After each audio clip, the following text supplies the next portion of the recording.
the richest man in the city who had treated her like a pawn, a stepping stone, ignoring her love, mocking her ambition. Camille's lips curved into a faint, unreadable smile. Years of preparation had led to this moment. She had educated herself.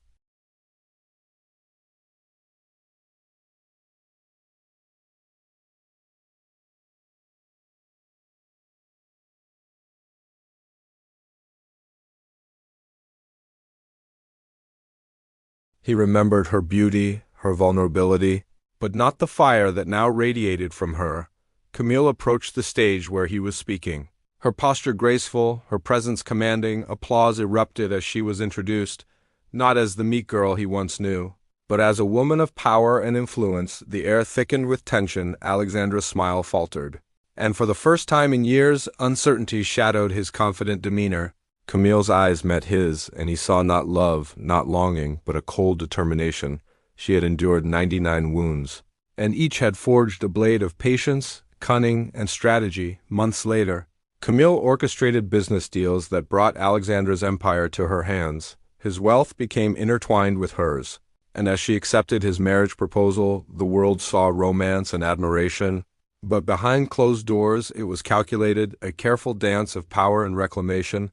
The wedding was extravagant, a union celebrated publicly. Yet Camille's heart remained untouched by the appearances. She used the marriage as a shield and a sword, gaining access to secrets, contracts, and control that had been denied to her for decades. Alexander, blinded by charm and attraction, failed to see the quiet manipulation. Each decision she made was deliberate, teaching him lessons of humility and consequence. Friends and rivals watched in awe as Camille, once the wounded girl, now moved like a queen among pawns. Her revenge was precise, never reckless, every slight and betrayal repaid in subtle but undeniable ways. While her brothers watched helplessly as the woman they had ignored claimed the power they thought they would inherit, Camille ensured justice was served in ways that were visible enough to impress the world, but invisible enough to spare unnecessary scandal. Alexandre slowly realized the depth of her transformation. The girl he had underestimated had become a force he could not control, and his admiration for her mingled with fear. The 99 wounds she had carried became not scars of weakness, but weapons of intelligence and resilience. Camille never celebrated her triumph with cruelty. She let it speak for itself. Each boardroom victory, each strategic decision, each subtle humiliation of those who had wronged her whispered the story of her endurance and brilliance.